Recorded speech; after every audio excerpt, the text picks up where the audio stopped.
Hoy, en estos diálogos para la tierra, la agricultura de Lanzarote frente al antropoceno, contamos con la participación de Román Rodríguez, vicepresidente del Gobierno de Canarias, consejero de Hacienda, Presupuestos y Asuntos Europeos. Antes que nada, darle las gracias por venir a esta Casa Museo del Campesino, todo un símbolo para los agricultores y agricultoras de esta isla, que instalada en un modelo socioeconómico basado en el turismo, ha pensado muchas veces en la posibilidad de diversificarlo. Hoy, como es bien sabido por todos, en un escenario de incertidumbre marcado por el cambio climático, debemos tomar a ese sector como un sector estratégico y darle el sitio que se corresponde. Me gustaría preguntarle cuál es su visión del sector primario de esta isla. Pues primero agradecerle la invitación. Estamos en un día especial, un día lluvioso. Digo especial porque en esta tierra nuestra llueve poco. Y un placer participar en un programa que tiene como hilo conductor pensar, reflexionar y comprometerse con el sector primario. Primero, nosotros somos un pueblo vinculado al sector primario. No se puede entender la historia de Canarias si no es su vínculo de la gente que aquí ha vivido durante siglos con la tierra, con el mar. Por lo tanto, somos un pueblo muy vinculado a esta condición básica de la humanidad, y es ser capaces de interpretar, cultivar los alimentos para tener una vida digna. Y por lo tanto me parece que es un acierto pensar, reflexionar y trabajar sobre este tema, y no sobre lo que domina, ¿no? Lo que domina en nuestra cultura, pues el consumo, son las nuevas tecnologías, que siendo importantes son una parte también de nuestra realidad, de manera que me parece bien reflexionar sobre el sector primario. Yo pertenezco a una familia de agricultores. Mis padres y mis abuelos fueron agricultores. Yo me crié en el ámbito rural, en un pueblo del norte de Gran Canaria, esencialmente agrícola, la aldea de San Nicolás, y por lo tanto interpreto y entiendo esto porque además lo he vivido.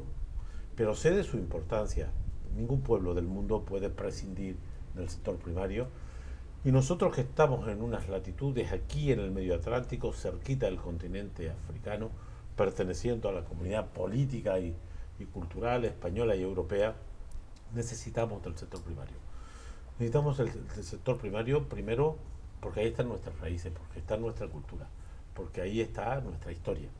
Pero también porque en el sector primario se producen los alimentos que hacen que tengamos una vida sana. Es necesario reinterpretar este sector, apoyarlo de forma decidida y planear su futuro. No vale con tener dinero, que lo tenemos, no vale. No vale con programas puntuales, que los hacemos, si necesitamos una estrategia de defensa del sector primario, de juntar de nuevo a nuestra gente con la tierra, de que esto no sea un sacrificio insoportable. Y por lo tanto hay que reinterpretar el futuro del sector primario, recuperar las tierras perdidas, garantizar vidas dignas para los que tomen esta decisión, y nosotros, el resto de los que no estemos directamente vinculados, aprovecharnos de lo mucho que representa un sector primario de calidad, competitivo, sostenible ambientalmente, respetuoso con el medio, que creo que es perfectamente posible, a pesar de los errores cometidos en las últimas décadas en esta materia. Creo que toca seguir apostando por el sector primario de manera decidida, con planes. Insistiré en esta idea porque si no hay proyectos, si no hay planes, la improvisación suele servir para escapar, para sortear las coyunturas, pero no para garantizar el futuro. Pero vayamos por partes. Esta isla cuenta con sistemas importantes del patrimonio mundial. No son señas de nuestra identidad cultural, pero forman parte del patrimonio común. Esos sistemas son importantes porque guardan, atesoran una serie de conocimientos, en este caso y en esta isla, atesoran conocimientos que nos adaptaron, hombres y mujeres se adaptaron a una tierra muy hostil. Desde luego, en estos momentos es necesario salvaguardarlos. ¿Qué políticas implementar para tal fin?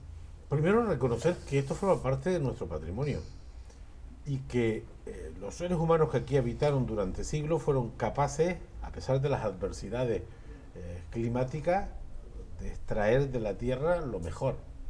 La Jeria es un buen ejemplo, no solo de extraordinaria belleza, sino de sacar fruto de una tierra difícil, árida, y darle una forma extraordinariamente atractiva, hasta el punto que se convierte en patrimonio no de esta isla ni de estas islas, sino patrimonio global.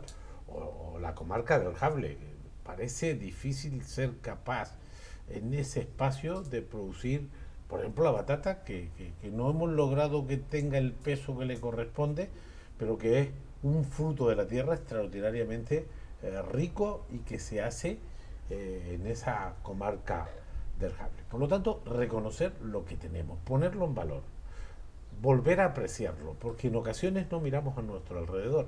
La primera condición es saber que ahí está nuestra historia, que ahí están nuestros orígenes y que ahí hay una parte de nuestro futuro.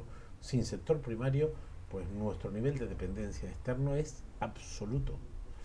Por eso sostengo que la Jeria o la comarca del Jable hay que preservarlo para que de ahí salgan los frutos de la tierra, pero también porque es un elemento de atracción y es un elemento de protección de nuestra historia, de nuestra cultura, de nuestras raíces. Yo sí que creo que debemos buscar mecanismos institucionales bien definidos. Yo creo mucho en la insularización de determinadas políticas.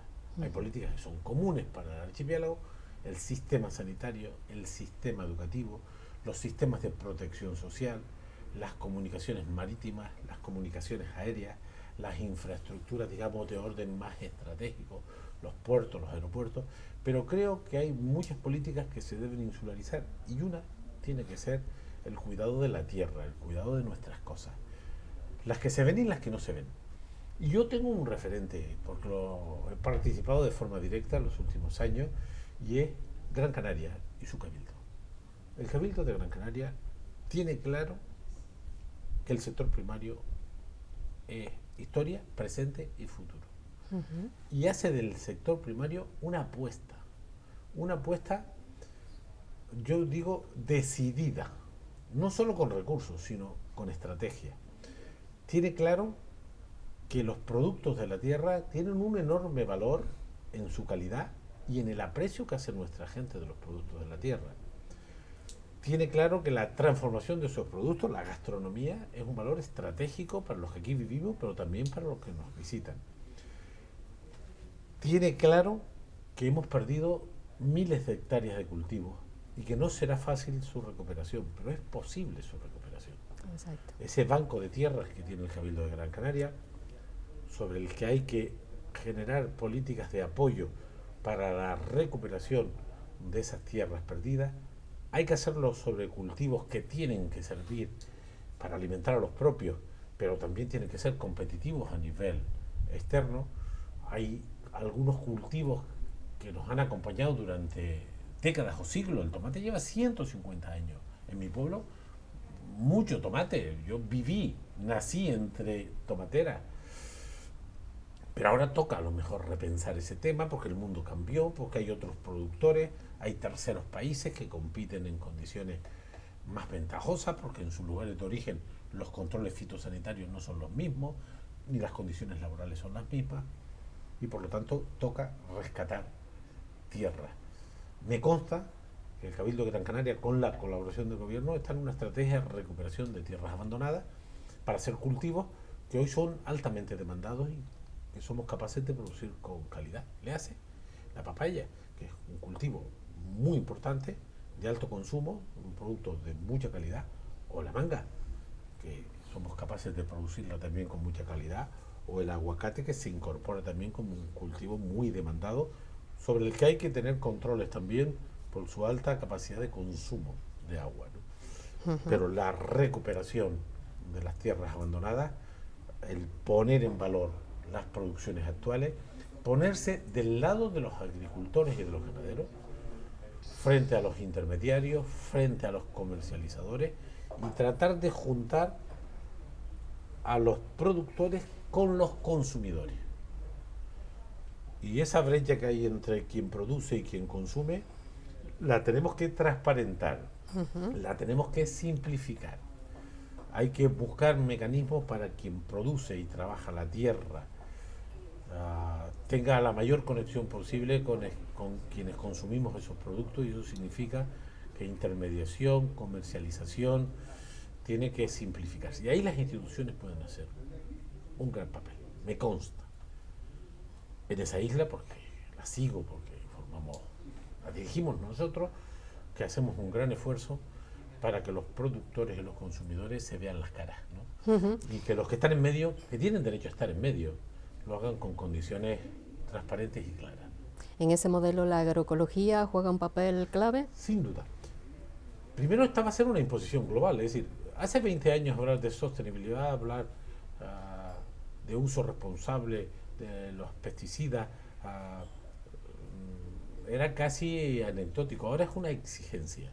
Afortunadamente, aunque tarde, yo creo que hay un consenso internacional que toca repensar este modelo de desarrollo, porque es insostenible. Es decir, este planeta no se sostiene a los ritmos que le hemos sometido en la extracción de materias primas, en el consumismo exacerbado, en el desequilibrio que estamos generando entre distintos lugares del planeta, los problemas del agua, los problemas de la sobrepoblación, en fin, los efectos del CO2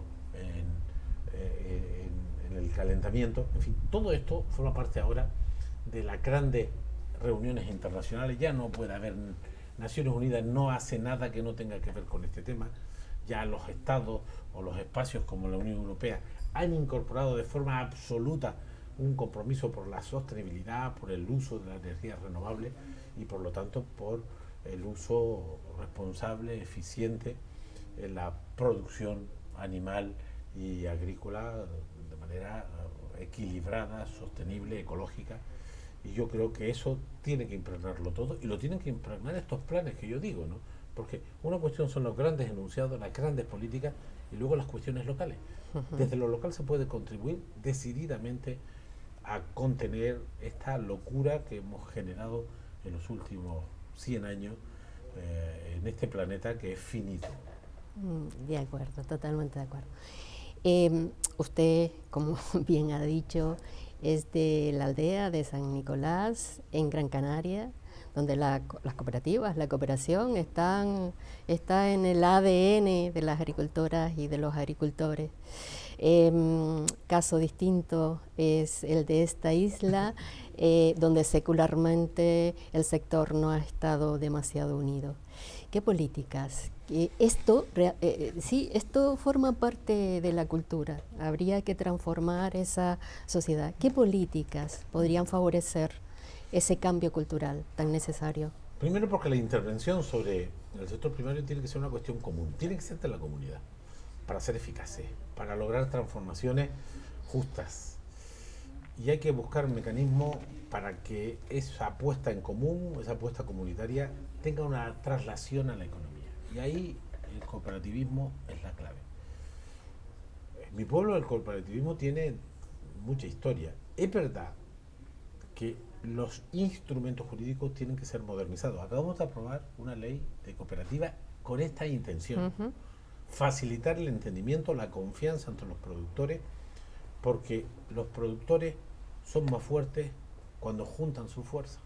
Parece muy elemental, pero es que es así. Es decir, no es lo mismo juntar a los agricultores que cada uno se busque la vida por su parte. De manera que tenemos que generar, fomentar, incentivar, facilitar la cultura del encuentro, de la comunidad, de la cooperativa. Yo creo que la norma que se acaba de aprobar tiene esta intención: facilitar el cooperativismo, simplificarlo y generar confianza. Ha habido proyectos cooperativos fracasados, y luego las consecuencias del fracaso no se acaban con esa experiencia, se trasladan y generan, digamos, resistencia. De manera que una de las claves de los planes insulares que tenemos que articular es promover el cooperativismo, porque juntos somos más fuertes.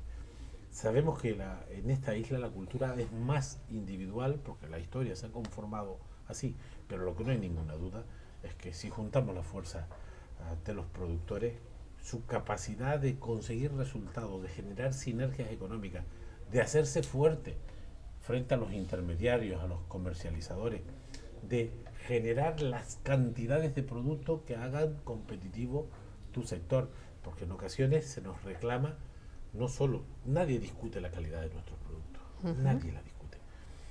Lo que discuten en ocasiones es la capacidad de producción.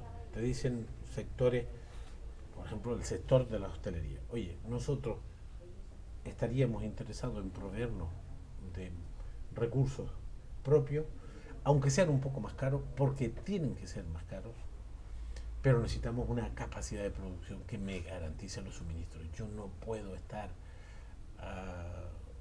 comprando 3 aquí y 7 fuera. Entonces, el proceso de entendimiento, de cooperativismo, de trabajar en común, del sector primario es muy importante y tiene que ser una de las elementos, una de las puntas de lanza de esos planes que comento que son necesarios y que los cabildos pueden promover y que son muy importantes, porque tenemos ejemplos. Es decir, nosotros tener capacidad de producción para autoconsumo es difícil, aunque hay productos concretos donde podemos ser capaces de producir todo lo que consumimos e incluso exportar, pero no en la mayoría. Pero eso hay que intensificarlo y yo creo que hay condiciones para hacerlo si esta apuesta se convierte en estratégica. No puede ser la agricultura, la ganadería no puede ser una casilla más de la agenda política. Tiene que ser una casilla preponderante. Tiene que estar en los primeros niveles. Porque yo insisto y me ocupa en estos años la hacienda pública. Porque sin recursos públicos no hay sanidad, ni educación, ni carretera, no hay ni política sin no hay nada. ficha financiera. Pero yo sostengo que a pesar de lo difícil que han sido estos 4 años, la pandemia destruyó nuestro sistema económico, pues está muy vinculado al turismo y el turismo a la movilidad. Tuvimos una crisis muy importante en un tour operador que estaba muy vinculado al sector turístico de Canarias, Thomas Cook. Para rematar la situación hemos tenido un volcán que ha trastocado la vida, no solo de los palmeros, que lo ha hecho en grado sumo, sino del conjunto de Canarias. Hemos tenido que hacer una atención preferente, pero hemos tenido incendios, hemos tenido calima, para rematar esto de una maldita guerra que está generando muerte, desplazados y un impacto en la economía sin precedentes. Los procesos de encarecimiento de las materias primas no los vivíamos desde hace 60, 70 años, con esta intensidad y globalmente, nunca. Y frente a todas esas dificultades, bueno, esta semana pasada un meteorito. Yo no daba 2 crédito. bólidos. Sí, yo cuando me lo contaron pensé que era una broma, ¿no? Porque con todo lo que hemos vivido. A pesar de todo eso, hemos sido capaces de captar recursos de la Unión Europea y del Estado español para ponerlos al servicio de la sanidad, de la educación o de la vivienda. Nuestro problema, que también no es de recursos.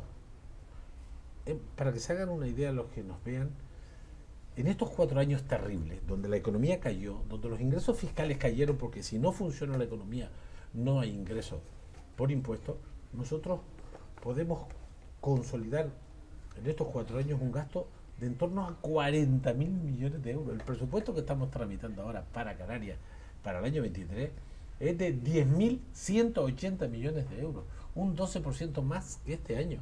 Y esto sin subir los impuestos, no, bajándole los impuestos a las rentas medias y bajas en el IRPF, manteniendo una bajada de impuestos a la gente de La Palma, o eliminando ahora para los insumos ganaderos el IGIC, que ya nos queda sin un resquicio ahí del 3%, lo ponemos al 0%. De manera que nuestros problemas siempre falta dinero, pero nuestro problema principal no es el dinero, es la visión, son los planes, son las estrategias. Cuando uno dispone del camino que quiere recorrer, las posibilidades de acertar son muchas. Cuando uno tiene que estar improvisando cada paso que da, las posibilidades de errar son muchas. Ujú. Por eso yo soy de los que crea mucho en los planes. Yo siempre digo, necesitamos planes. Y pongo como ejemplo a mis compañeros de Gran Canaria. Gran Canaria tiene un plan para el sector primario, tiene un plan para la energía renovable, tiene un plan para el turismo, tiene un plan para la movilidad, tiene un Esa- plan para la cultura. Sin planes no hay futuro. Es absolutamente necesario. Estaba comentando justo esa atención de manera generosa que han tenido con los problemas del subsector ganadero. Em, Solamente con respecto a la bajada del IGI o han habido A los otras ganaderos, medidas. si nosotros no somos capaces de apoyar a los ganaderos en este año tan complicado, donde los insumos, los alimentos han duplicado el coste, los ganaderos, nuestras ganaderías son pequeñas, los márgenes de beneficio son muy escasos. El sacrificio de los que se dedican a esto es total, porque esto sí que no tiene días de fiesta ni vacaciones.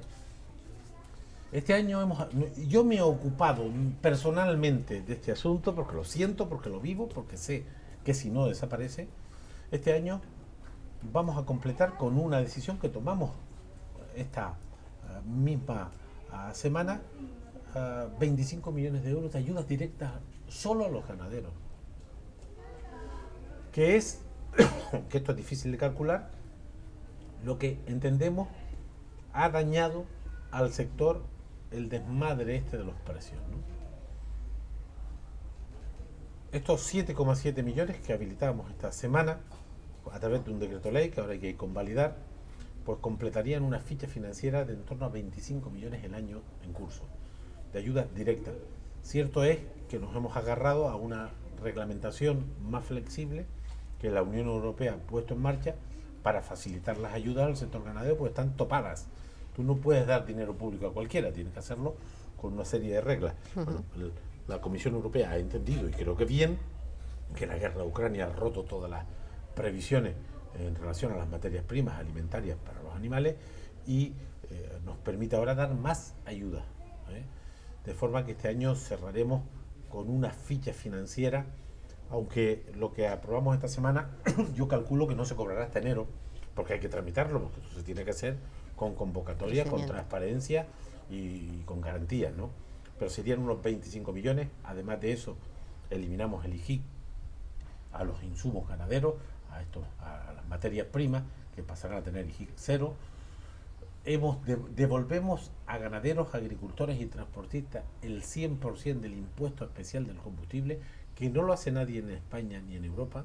Aquí el IGI a los combustibles cero, no pasa eso en el resto de la Unión, pero además el impuesto especial, que el canario es la mitad del español y del europeo, se lo quitamos a agricultores, a ganaderos y a transportistas. La gente que tiene un taxi, una guagua, un tractor, pues no tiene que pagar el impuesto especial al combustible. De manera que hemos hecho medidas fiscales y medidas presupuestarias. ¿Es suficiente? Yo creo que no, fíjense. De luego es imprescindible que lo hagamos. Eso simplemente para solventar como medida de urgencia. Pero habría que repensar un poco el modelo y el grado de soberanía alimentaria, no solamente del subsector ganadero, sino del resto de la agricultura y de la pesca, ¿no? ¿Qué se piensa o qué se está barajando alguna posibilidad para aumentar ese grado de soberanía alimentaria y sobre todo en esta isla particularmente donde el grado de dependencia es total? Nosotros hemos logrado, y no ha sido fácil, que la Unión Europea interpretara bien la singularidad de Canarias y que comprendieran que no es lo mismo el continente que un archipiélago con 8 territorios, con escasez de materias primas, con costes muy altos en el transporte, con un nivel de dependencia externa muy potente, con economías de escalas pequeñas donde para hacer negocio es más difícil, y por eso tenemos un programa especial que es el POSEICAN, que nos permite una potente ficha financiera que siempre hay que repensar. ¿Sí? Yo insisto mucho en que el problema a veces no es de recursos, sino de orientación de los recursos. De manera que tenemos un potente programa para el sexenio 21-27. Tenemos la ficha financiera del POSEI, a pesar de que el Reino Unido, al salir de la Unión, salió un contribuyente neto y por lo tanto el presupuesto sufrió, pero hemos logrado que la ficha del POSEI se mantenga. Y por lo tanto este es un instrumento de protección del sector primario de Canarias en sentido amplio. Es cierto que hay elementos discutibles en su contenido, pero lo tenemos de la banda acá, es decir, es nuestro. Ese es un instrumento que puede ser modificado con las notificaciones pertinentes. Dentro de este planteamiento hay programas muy interesantes, como es el régimen específico de abastecimiento, que tiene el sentido de facilitar, una parte sustancial de este programa es para la alimentación animal. No me sé la distribución, yo no estoy a ese nivel de responsabilidad operativo, pero fácil, más de la mitad de la ficha del REA viene a contribuir a paliar los costes de la importación de los alimentos para la ganadería. Y procuramos que cada euro que sobre en otro ámbito se pueda reconvertir para los sectores más necesitados. Sí, claro, sabemos que se devuelven partidas. El año pasado se devolvió una partida que es bastante lamentable, sí. Pero este año hemos forzado la máquina, no se puede perder ni un solo euro, y por lo tanto el departamento responsable, que es quien operativiza esto, ahí hay una mesa donde están los industriales, los ganaderos, los agricultores y el departamento de Economía, Agricultura e Industria, digamos que serían los más operativos. Nosotros lo que hacemos es supervisar las fichas financieras, ¿no? Y ahí no se puede perder ni un euro, depende mucho de los consensos. Es muy importante porque, digamos, todo el mundo tiene más necesidades que las que nos podamos imaginar y todo el mundo tira para lo suyo, los ganaderos para su lado, los industriales para el suyo, los agricultores para el suyo, y por lo tanto hay que hacer una gestión eficiente y periódicamente hacer el balance para que donde sobra esa ficha financiera se pueda trasladar donde se reconduce, por ejemplo. Y me consta que ese esfuerzo se está haciendo, se hizo en el mes de octubre y se repetirá para no perder ficha financiera. Pero tenemos ¿Y se acompaña esa ficha financiera en el caso, por ejemplo, de la viña? ¿Eso es plausible? Claro que sí, hombre, yo no te voy a dar datos concretos. No, pero en términos conceptualmente. Conceptualmente, por supuesto.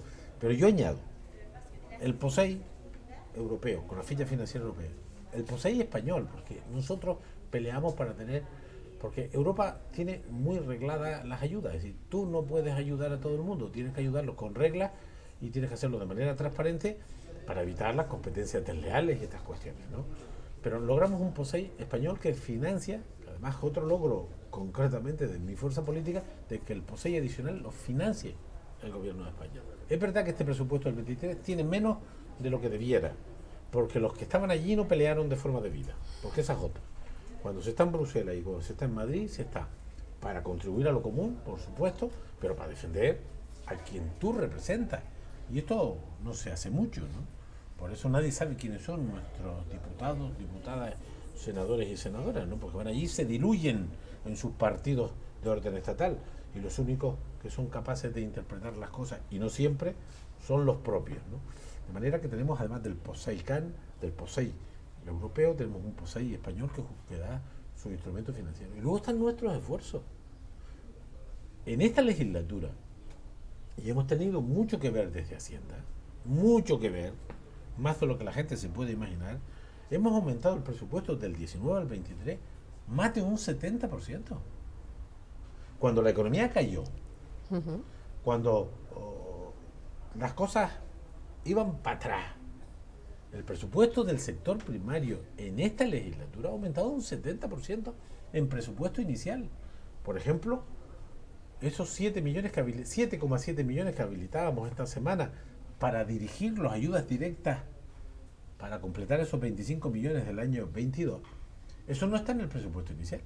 Esos son recursos que sacamos, que rascamos de otras partidas y los ponemos al servicio de este tema. Yo estoy comparando presupuesto inicial del 19, presupuesto inicial del 23. Aumento 70%. Poniendo la media de la subida en el cuatrienio del 29%. Poniendo en valor que hay una apuesta presupuestaria, una apuesta económica. ¿Que es suficiente? No es suficiente porque, insisto, no basta con más dinero. Lo determinante, si queremos impactar y reorientar, proteger, mimar el sector primario, hay que planear las cosas. Y las perritas tienen que servir para cambiar las cosas, para promover futuro. Porque se pueden gastar y no impactar. Se pueden gastar y no impactar. Lo sabemos. Una vieja reivindicación del sector ganadero era estar mejor representados en esa mesa que se nombraba ahora en estos momentos de la mesa de seguimiento del REA, ¿no? Hay posibilidad digamos, hay una especie de atender esta... Hay un espacio de participación. Sin participación, ni en esta ni en otras políticas, hay futuro. Es verdad que al final el responsable público que ha sido elegido por la ciudadanía tiene que tomar las decisiones y por lo tanto las reglas son las reglas. Pero todas las políticas tienen que ser políticas participadas y transparentes para que sean eficaces. Eso no quiere decir que si tú te reúnes con los ganaderos, con los agricultores y con los industriales, puedas satisfacer a todos al 100%, es imposible. Pero seguro que aciertas más si los escuchas a todos. Seguro que te aproximas más al punto de encuentro si están todos representados. Los ganaderos están representados. Hombre, no me sé los porcentajes. Yo hay un ganadero que murió, Pedro Molina, que era el presidente de la Asociación de Ganaderos de Tenerife, que yo conocí en la época universitaria, hace muchísimos años, se murió desgraciadamente, hace 6 o 7 años, y Pedro Molina, yo le llamaba Pedro Molina el mago. De las personas más sabias que yo he conocido en mi vida, de las personas más sabias, un ganadero, presidente de una asociación, de la Asociación de Ganaderos de Tenerife, propulsor, digamos, de la ganadería sostenible, la nuestra, la de siempre. Y él estaba sentado en esa mesa. Lo que no sé decirte yo es qué porcentaje. A veces no se trata de tener mucha gente, sino de tener la gente adecuada. Pero en esa mesa tienen que estar los ganaderos, los agricultores, los industriales, los comerciantes, que también tienen su peso en el tema. Y desde luego, si no, pues se podría revisar, porque está en nuestro marco autonómico el que en esos espacios de participación estén representados todos. Y nosotros estamos muy preocupados, muy inquietos, de ahí estas medidas. Esta medida del decreto ley que aprobamos esta semana anterior, lo habíamos comprometido. Yo tengo un viceconsejero que sabe de economía, sabe de fiscalidad, sabe de finanzas, conoce el derecho europeo, el derecho español, es el que nos ha hecho las enmiendas a la ley de presupuesto del 17, del 18, del 21, del 22. ¡Qué maravilla! Tenemos se llama Fermín Delgado.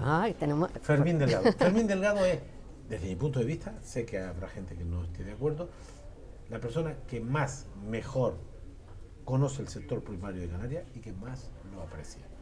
Y les puedo asegurar que el POSEI adicional lo financia hoy el Gobierno de España gracias a las enmiendas que presentamos, que los seguros agrarios tienen un apoyo gracias a nuestras enmiendas, que el agua de Río Agrícola está apoyada económicamente, porque no es lo mismo el agua aquí que en el continente, que por cierto, en el año 23, este año 22, en una enmienda que preparó Fermín Delgado, este año 22 hay 14 millones para ayudar al sector primario en los costes de la producción del agua, que no lo tiene ningún territorio de la Unión.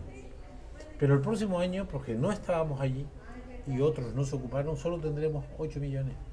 Pero es un programa que logramos meter en el REF, de manera que el agua de riego agrícola, que es un bien básico, en esta isla tenemos un problema que hay que gestionar también. El agua es uno de los recursos naturales más estratégicos para la vida, en sentido amplio, y su manejo eficiente, responsable y sostenible es fundamental. Sí. En esta isla también el agua, es fundamental. El regadío es fundamental y se necesitan planes, porque los medios aparecen. Hay fondos europeos para ayudar al regadío, hay fondos europeos para que las producciones agrarias y ganaderas sean más sostenibles para incorporar las energías renovables allí donde se pueda y hay técnicas que lo posibilitan. Insisto, aunque seguro que siempre nos faltarán recursos económicos, siempre hay más demanda que oferta. Seguro. Pero nuestro problema, insisto, Es ni saber, en la sanidad, es saber dónde se va. ni en la sanidad, ni en la educación, ni en la agricultura, ni en las carreteras. El problema es de medios económicos, que también. Pero nuestro principal problema es orientar las cosas, planear las cosas, conseguir con estos resultados, con estos medios, unos resultados que son medibles. Ujú. Hoy tenemos conocimientos, tecnologías para saber las consecuencias de cada decisión y poder evaluarlas. Y lo que nos falta, y en esa cultura andamos, es de utilizar los recursos públicos por objetivos medibles y evaluables. Improvisar lo menos posible. Hay que improvisar cuando tienes un volcán. Nosotros nos vimos de la noche a la mañana con una erupción y tuvimos que responder en minutos, en horas. Ahí hay que tener los medios, porque si no, no responde. Pero toca, frente a una catástrofe natural, pues una cierta improvisación. Si te cae un meteorito, que yo pensé que era de película, pues tendrás que reaccionar al incidente. Pero los regadíos, la semilla, Todo eso. la producción, los precios, las rentas, la comercialización, el paisaje, Eso tiene que estar dentro de un plan. tiene que estar planeado. He sabido por todos que tratar de manera igual a los que son diferentes no hace sino incrementar la desigualdad. Hay recursos suficientes y ajustados a las especiales circunstancias de esta isla. Podemos pensar en el caso, por ejemplo, del POSEI y en la doble insularidad. Lo contempla un POSEI, esas... Pero está en nuestro estatuto, es decir, yo además tengo mucha experiencia en el mundo de la cosa pública, llevo muchos años, conozco las administraciones, sé que hay que respetar siempre las normas, quien no respeta las normas se equivoca y lo paga, las normas que no están bien hay que cambiarlas, pero las que tienes las respetas, pero nosotros tenemos un alto margen de autonomía. Ujú. Sí, nosotros hemos conquistado un nivel de autogobierno muy importante. Aquí decidimos muchas cosas que importan al presente y al futuro de Canarias. Que quisiéramos tener más capacidad de decisión. Sí, el último estatuto avanzamos y a mí me parece insuficiente, pero tenemos autonomía para tomar decisiones. Y el tema de la doble insularidad es un concepto estatutario de primer orden. Ujú. Si nosotros no somos capaces de identificar que el hecho territorial es determinante, ¿cómo vamos a pretender que lo entiendan los de la meseta? Pues eso. Pues eso, no, eso está en nuestro estatuto. Bueno, ahora yo sé que tiene un simbolismo. Sí, la Graciosa aparece como octava isla en el Estatuto de Autonomía. Y está muy bien, primero porque es la octava isla, porque vive gente allí, no viven 7.000. Y espero que nunca vivan 7.000. Porque Esperemos. esa isla hay que preservarla. Esperemos. Pero a las 500 personas, a las 600 personas, tienen derechos y hay que considerarlo. Bueno, por primera vez en la ley de presupuesto de esta comunidad, en 40 años, aparece la insularización de las inversiones para la Graciosa. Por cierto, todas referidas al agua y al saneamiento. Ujú. 3.180.000 euros van en la ley de presupuesto del próximo año para la isla de la Graciosa, todas dirigidas a ese bien básico que son los suministros y el saneamiento del agua. Por lo tanto, la doble insularidad, las respuestas diferenciadas en función de las necesidades fundamentales. Pero es que a la Lanzarote le ha pasado cosas peores. No es que no se haya respetado la doble insularidad, es que no se ha respetado la simple insularidad. Esta isla ha estado durante décadas siendo la tercera en población, en aporte económico, no siendo la tercera en inversión y en atención. Es verdad que eso hay que modificarlo. Yo puedo decir que en mi época eso no pasó. Nosotros pintamos en mi época los presupuestos, el dinero que le correspondía a Lanzarote y además se ejecutó. Ujú. Porque también hay una cultura de ponerte las perras y luego no gastártelas. No. Bueno, pues todo eso se puede modificar. Depende también de quién representa esta isla en el Parlamento. Yo siempre digo que hay un refrán que yo sé que es un poco injusto, pero que forma parte de la vida y es el que no llora, no mama. Y hay Y que si llorar. tú tienes 8 diputados que representan a esta isla, tienen que ir al Exacto. Parlamento de Canarias pensando en el país, en Canarias, en los 8 territorios, los 2,2 millones de habitantes, porque tenemos en común muchísimas cosas. Pero tienes que pensar en quién te votó, en tu territorio. Por- Tienes que ir ahí defendiendo tu sanidad, tu agricultura, tus carreteras, tu sector primario. Por supuesto. Y eso no siempre pasa. Es muy típico también que se diluyan en este tema. Responsabilidades. Yo, claro, sin embargo, sí. en mi época, siendo presidente del gobierno, yo tenía diputados de Lanzarote que me tiraban de la chaqueta un día sí y otro también. Y si te lo recuerdan, no te olvidas. Y eso no siempre pasa. Y con respecto a los fondos europeos, los fondos de reconstrucción europeos, los famosísimos Next Generation, que vendrán a Canarias, ¿qué partidas o están Bueno, dentro de...? Primero, yo lo desmitifico. Yo creo que se ha armado un discurso grandilocuente, poco menos, que esos 80.000 millones van a cambiar España y va a hacer la revolución. Yo eso, como yo tengo los temas de las cantidades, manejo cantidades desde chiquitito y sé ponerlas en su justo término. Yo les pongo el siguiente ejemplo. La deuda pública española en los 2 años de pandemia representó 170.000 millones de euros.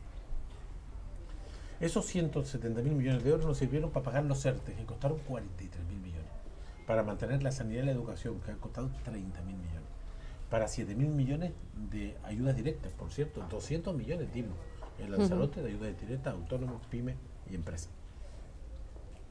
170.000 millones para mantenernos a flote. Los fondos europeos para 6 años son 80.000. Bueno, y de esa parte, De esa ¿cuántos parte- son para el sector primario? Pocos. Poco, aunque el sector primario se puede beneficiar de los fondos energéticos, de los fondos de digitalización, porque casi todo está atravesado hacia la transición ecológica y la mejora de la competitividad. Pero hay recursos, habrá convocatoria. Primero, los ayuntamientos y los cabildos pueden captar fondos directamente. La comunidad va a tener fondos por conferencia sectorial que se deciden en Madrid, y hay menos recursos para agricultura que para turismo. Hay menos recursos para turismo que para transición energética. Casi todo va a transición energética. Pero la transición energética tiene que llegar a los ganaderos y a los agricultores, porque cabe incorporar energías renovables en los procesos productivos para hacerlo más sostenible y para abaratar los costes. Por lo tanto, en las convocatorias que promueva el Departamento de Agricultura, el Departamento de Transición Ecológica o cualquier otro departamento, cabe aprovecharse todos los territorios y todos los sectores, pero hay programas específicos para el sector primario, unos convocados por Madrid, otros convocados por el gobierno de Canarias y otros que pueden captar directamente ayuntamientos y cabildos. Sin mitificar esto, insisto, 80.000 millones para toda España en un sexenio es menos de la mitad de lo que ya nos gastamos de deuda pública para paliar las consecuencias de la pandemia. Para poner las cosas en su justo término, 10.000, 12.000 millones al año en la economía española no cambian el mundo. Es menos de un punto el PIB. Ahora, tiene un valor. Y es que no te lo puedes gastar en cualquier cosa. Te lo tienes que gastar en transición energética, en luchar contra el calentamiento. Tú lo tienes que gastar en mejorar la productividad, en los resultados. El valor de los fondos europeos no es tanto la cantidad, sino su orientación. No es una cuestión menor eso No. que acaba Yo le doy mucho valor a esta parte del discurso siempre. de decir. Bueno, pues vamos terminando. ¿Alguna otra cuestión para añadir? Pues poner en valor lo que hemos dicho, ¿no? Es decir, yo creo que la Jeria o la comarca del Cable, el Parque Nacional, nuestras playas, nuestros pueblos, la cultura que se instaló en esta isla de sostenibilidad, de apreciar y querer lo propio. Ese es nuestro gran patrimonio. Y este sí que no puede perderse. Lo otro es coyuntura, muy importante. Por eso yo creo que el sistema turístico canario tiene que contener sus ritmos de crecimiento, tiene que apostar por la calidad, por la diversificación, por generar mayor valor añadido y luego porque cada territorio tiene su cultura y su tradición. Y Lanzarote es un territorio que con pocos medios se ha colocado en el mercado mundial. Yo desearía que un día para venir a Lanzarote tuvieras que esperar. Entonces habremos conseguido el objetivo. De decir, este año no puedo ir a Lanzarote porque no hay cupo. Me tocará el siguiente año. Y yo creo que eso se puede conseguir. Lo veremos pronto. Lo veremos. Agradecemos la participación de Román Rodríguez en estos diálogos para la tierra, la agricultura de Lanzarote frente al antropoceno. A ustedes, como siempre, gracias por vernos y escucharnos. Entre todas y todos podemos construir otra isla posible.